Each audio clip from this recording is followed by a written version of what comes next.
Good morning मेरे प्यारे बच्चों। बिट्टू सर गया चैनल में आपका स्वागत है। आज मैं लेकर के आया हूँ वास्तविक संख्या का ये जो क्लास है, छठा क्लास है। और जो बच्चे 1 से लेकर के 5 लेक्चर तक नहीं देखे हैं, आप बिट्टू सर गया चैनल में जा कर के वहाँ प्ले लिस्ट में जा कर के आप देख सकते हैं। तो आज हम बात करने वाले हैं इस 6 क्लास में कि परमेय संख्या और ये वास्तविक संख्या में हम परमेय संख्या और अपरमेय संख्या की भी बात कर चुके हैं। जैसा कि आप लोग जानते हैं कि परमेय संख्या होती है तो क्या होती है, आप लोग को हम जो है सेकेंड लेक्चर में बताए थे कि वैसी संख्या जिसे पी बाई क्यू के रूप में लिखा जाए और पी और क्यू क्या होना चाहिए, पूर्णांक होना चाहिए। और कह सकते हैं पी और क्यू जो होना चाहिए पूर्णांक तो होना ही चाहिए, लेकिन वह एक सह अभाज्य संख्या होना चाहिए, यानी वो पी और क्यू का मसा एक होना चाहिए। इसके साथ साथ जो उसका हर है यानी जो क्यू है वो 0 के बराबर नहीं होना चाहिए। चाहिए। अगर किसी भी परमेय संख्या का सहभाज्य पी और क्यू जो अगर सहभाज्य संख्या नहीं होता अर्थात उसका मसा एक नहीं होता है तो वह संख्या जो है परमेय संख्या नहीं होगा, अर्थात हम कह सकते हैं वह संख्या क्या है, अपरमेय संख्या है। तो इसी बिंदु पर बात करके आज हम लेकर के आए हैं, सिद्ध करने वाले हैं कि √2 जो है एक अपरमेय संख्या है। तो इसे आपको सिद्ध करना है, तो कैसे सिद्ध करना है, चलिए हम चलते हैं। आपका देखिए हेडिंग दिया हुआ है, सिद्ध करें कि √2 ये क्या है, अपरमेय संख्या है। तो मान लेते हैं हम ये अनजान है, √2 के बारे में हम कुछ नहीं जानते हैं, केवल ये जानते हैं परमेय संख्या वह होता है जो पी बाई क्यू के रूप में लिखा हुआ रहता है और पी और क्यू कह सकते हैं यहाँ सहभाज्य होना चाहिए, यानी उसका मसा एक होना चाहिए और Q does not equal to 0 होना चाहिए। तो इन बातों पर ध्यान देते हुए मान लेते हैं कि √2 क्या है, परमेय संख्या लेते हैं। अगर इसका अभाज्य गुणनखंड में अगर देखेंगे, अगर इसका मसा अगर 1 आ जाता है तब तो ये परमेय होगा, अगर 1 के अलावा कोई और गुणनखंड आता है तो ये परमेय नहीं होगा। तो यदि संभव हो तो माना कि √2 ये क्या है, परमेय संख्या है, हम मान लिए। तो जब √2 को परमेय संख्या मान लिए हैं तो इसको अगर हम जिस रूप से मानेंगे तो उसका उस तरफ से वैल्यू देंगे। परमेय मान लिए तो इसके अंदर सभी परमेय का गुण लाएंगे। तो √2 को हम क्या लिख सकते हैं, पी बाई क्यू के रूप में लिख सकते हैं, जहां पी और क्यू आप लोग लिखते थे कि पूर्णांक होता है, पूर्णांक तो होता है, बिल्कुल राइट, ये पी और क्यू जो है पूर्णांक तो है ही, इसके साथ साथ ये सहभाज्य संख्या भी होना चाहिए। सहभाज्य संख्या का मतलब हुआ ये पी और क्यू का जो HCF है यानी 1 होना चाहिए, यानी ये भी कह सकते हैं पी और क्यू में अभाज्य गुणनखंड, अभाज्य उभयनिष्ठ गुणनखंड, ये बोल सकते हैं पी और क्यू में उभयनिष्ठ गुणनखंड एक होना चाहिए। अगर ये नियम को फॉलो करेगा तो कहेंगे कि ये परमेय संख्या है, अगर ये नियम को फॉलो नहीं करता है तो कहेंगे कि ये अपरमेय संख्या है। तो चलिए अब देखिए √2 बराबर पी बाई क्यू है, तो इसको हम क्या करते हैं, दोनों तरफ से वर्ग करते हैं। तो √2 स्क्वायर बराबर पी बटा क्यू का स्क्वायर हो गया। जब √2 का स्क्वायर करेंगे तो क्या हो जाएगा, केवल 2 हो जाएगा। कैसे, ध्यान दीजिएगा, √2 का स्क्वायर करेंगे तो √2 को हम क्या लिख सकते हैं, √2 का स्क्वायर क्या लिख सकते हैं, √2 इंटू √2, √2 को कितना बार बोल रहा है, 2 बार लिखने के लिए, इसको लिख सकते हैं √4, √2 इंटू √2 क्या हो गया, √4, ये 4 का वर्गमूल क्या हो गया, 2। तो √2 का स्क्वायर की जगह पर हम ये भी लिख सकते हैं, यानी देखिए सीधा आप स्क्वायर से रूट काट भी सकते हैं। तो अगर आपका कहीं भी इस तरह से कैलकुलेशन आता है तो आप कर सकते हैं। तो √2 के स्क्वायर की जगह क्या लिख सकते हैं, 2 लिख सकते हैं, क्योंकि 2 4 का वर्गमूल क्या हो गया, 2। अब देखिए इधर जब स्क्वायर करेंगे तो पी स्क्वायर बटा क्या हो जाएगा, क्यू स्क्वायर, पी का स्क्वायर पी स्क्वायर बटा क्यू का स्क्वायर तो क्यू स्क्वायर।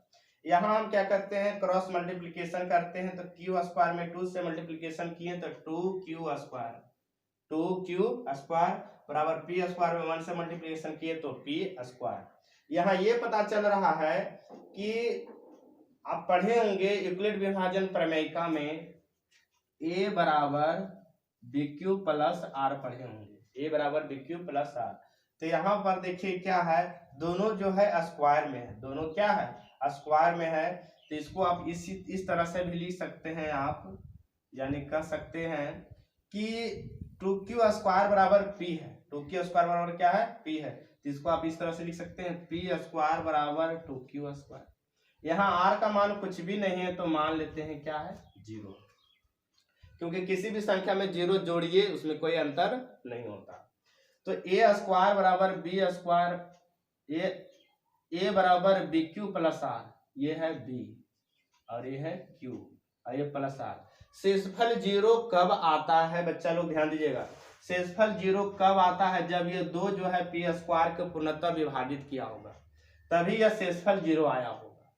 अगर दो पी स्क्वायर को पूर्णतः विभाजित नहीं करेगा तो शेषफल 0 नहीं आएगा। यानी यहाँ से ये निष्कर्ष निकल रहा है कि दो जो है पी स्क्वायर को विभाजित कर रहा है, जहाँ क्यू स्क्वायर क्या है, कोई पूर्णांक है, जिसे हम बात किए हैं पी और क्यू क्या पूर्णांक है, तो उसका स्क्वायर भी क्या होगा, कोई पूर्णांक होगा।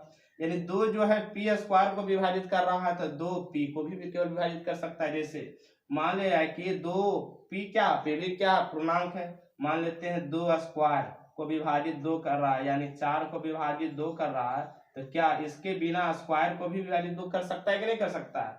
2 को विभाजित 2 करेगा एक बार में, 4 को भी किया 2 बार में। यानी जब किसी कोई भी संख्या अगर किसी स्क्वायर को विभाजित कर रहा है तो उसके बिना वर्ग को भी विभाजित करेगा। तो यहां से ये पता चल गया। चलिए तो यहां से देखिए ये पता चल गया कि 2 जो है पी स्क्वायर को विभाजित कर रहा है, यानी कि 2q स्क्वायर बराबर पी स्क्वायर, अभी हम बताएं तो पी स्क्वायर बराबर 2q स्क्वायर भी लिख सकते हैं। यानी जो 2 है पी स्क्वायर को विभाजित कर रहा है तो अर्थात 2 भी जो है वो पी को भी विभाजित करेगा। जब स्क्वायर को कर रहा है तो बिना स्क्वायर को भी करेगा, 2 जो है पी को भी विभाजित करेगा। ये हमारा प्रथम निष्कर्ष निकल गया। अब हम देखना चाह रहे हैं कि P में तो पता चल गया कि P में P जो है 2 को विभाजित, P जो है 2 को, ये 2 जो है P स्क्वायर को विभाजित कर रहा है। हम अब देख लेते हैं क्या Q भी किसी से विभाज्य है, यानी इसका एक गुणनखंड 2 आ गया। अगर Q में भी देख लेते हैं उसका उभयनिष्ठ गुणनखंड क्या आता है, उसमें क्या गुणनखंड आता है, उसके लिए हम क्या करेंगे, यहाँ पी स्क्वायर बराबर 2q है तो यहाँ q कोई क्या है, पूर्णांक है, तो यहाँ पूर्णांक हम और कोई मान सकते हैं। मान लिए कि q नहीं है, मान लिए कि हम p बराबर 2r मान लें, क्योंकि ये 2q स्क्वायर के रूप में है तो मान लेते हैं r को ये पूर्णांक है जो कि 2r है। तो इसी तरह से मान लिए माना कि p बराबर 2r है जहां r कोई क्या है, पूर्णांक है। जब इस तरह का कोई पूर्णांक आया हमको तो p स्क्वायर बराबर 2q स्क्वायर, यानी कि अगर बिना स्क्वायर को कहें तो 2q होगा, यही होगा। यानी कहने का मतलब है कि p बराबर 2r भी हम मान सकते हैं। r मान लिए कि कोई क्या r क्या है, पूर्णांक है। अब दोनों तरफ वर्ग करने पर तो p का वर्ग करेंगे तो p स्क्वायर बराबर 2r का वर्ग करेंगे तो हो जाएगा p का वर्ग p स्क्वायर और 2r का स्क्वायर करेंगे तो 4r स्क्वायर। अब ये p स्क्वायर का मान जो है समीकरण 1 में रख देंगे। ये जो p स्क्वायर आया इसका मान समीकरण 1 में रख देंगे। तो p स्क्वायर का मान देखिए, इसको हम क्या मान लिए थे अभी, p स्क्वायर का मान समीकरण 1 में क्या है 2q स्क्वायर। अब p स्क्वायर का मान क्या आया, p स्क्वायर बराबर 4r स्क्वायर आ गया, क्या गया 4r स्क्वायर बराबर हो गया 2q स्क्वायर। ये पी स्क्वायर का मान हम क्या किए, समीकरण 1 में रख दिए। यहाँ देखिए पी स्क्वायर बराबर 2q स्क्वायर था, ये पी स्क्वायर की जगह पर इसका मान को हम रख दिए। यहाँ देखिए का टेबल हो गया 2 दूने 4, यानी कि 2r स्क्वायर बराबर q, यानी q स्क्वायर, तो इसको ये भी लिख सकते हैं q स्क्वायर बराबर 2r स्क्वायर, इसको इधर भी कर सकते हैं। तो यहाँ से भी पता चला कि a बराबर बी क्यू प्लस आर, यहाँ भी शेषफल क्या आ गया 0। यानी कहने का मतलब है 2 जो है क्यू स्क्वायर को भी विभाजित कर रहा है, यानी समझिएगा यहाँ 2 जो है क्यू स्क्वायर को भी विभाजित करता है, अर्थात 2 केवल क्यू को भी विभाजित करेगा, जिस तरह से p में कंडीशन हो रहा था। तो 2 जो है क्यू स्क्वायर को विभाजित कर रहा है तभी तो शेषफल यहाँ 0 आया। 2q स्क्वायर को विभाजित करता था 2q को भी विभाजित करेगा। तो ये निष्कर्ष हमारा निकल गया 2, ये निष्कर्ष निकल गया 2, ये निष्कर्ष निकल गया 1।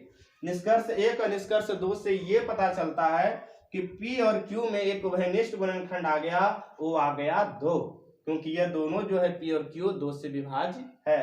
अर्थात हम माने थे कि p और q जो क्या है, सहअभाज्य संख्या है, जो कि हमारी मान्यता क्या हो गया, गलत हो गया, क्योंकि 2 जो है इसका मासा होना चाहिए 1, लेकिन आ गया मासा कितना 2। उभयनिष्ठ गुणनखंड जब 2 है, जैसे p का उभयनिष्ठ गुणनखंड मान लीजिए 2, एक कम कुछ भी है, मान लीजिए कि 1 है, और q का उभयनिष्ठ गुणनखंड इसमें भी 2 1 कम 1 है, तो p और q में उभयनिष्ठ गुणनखंड क्या हुआ, 2 हो गया, क्योंकि यह 2 से विभाज्य है। यहाँ मान लिया है कि कुछ भी है, r है, यहाँ मान लिया है कि m कोई पूर्णांक है जो कि भागफल का काम कर रहा है। तो वैनिष्ठ गुणनखंड क्या आया? 2 आया। अब आना चाहिए था वैनिष्ठ गुणनखंड 1, यानी उसका एचसीएफ 1 आना चाहिए, लेकिन यहाँ एचसीएफ आ गया 2। इसीलिए कह सकते हैं हमारी मान्यता क्या है? गलत है। अतः √2 को जो हम परिमेय माने थे, ये हमारी मान्यता क्या हो गया? गलत हो गया। अतः √2 ये क्या है? अपरिमेय संख्या है। √2 ये क्या है? अपरिमेय संख्या है। अपरिमेय संख्या है, यही हमको प्रूव करना था। तो आई होप बिल्कुल आप इसको अच्छी तरह से समझ गए होंगे, बिल्कुल कंसेप्ट के साथ समझे होंगे। अगर तभी आपको कहीं प्रॉब्लम है तो आप कमेंट करके बता सकते हैं। इसमें कुछ भी नहीं था बच्चा लोग, आप केवल ये ध्यान देना था कि परिमेय संख्या का डिफिनेशन में ये भी होता है कि p और q सभाज्य संख्या होना चाहिए, अर्थात उसका p और q का मसा 1 होना चाहिए।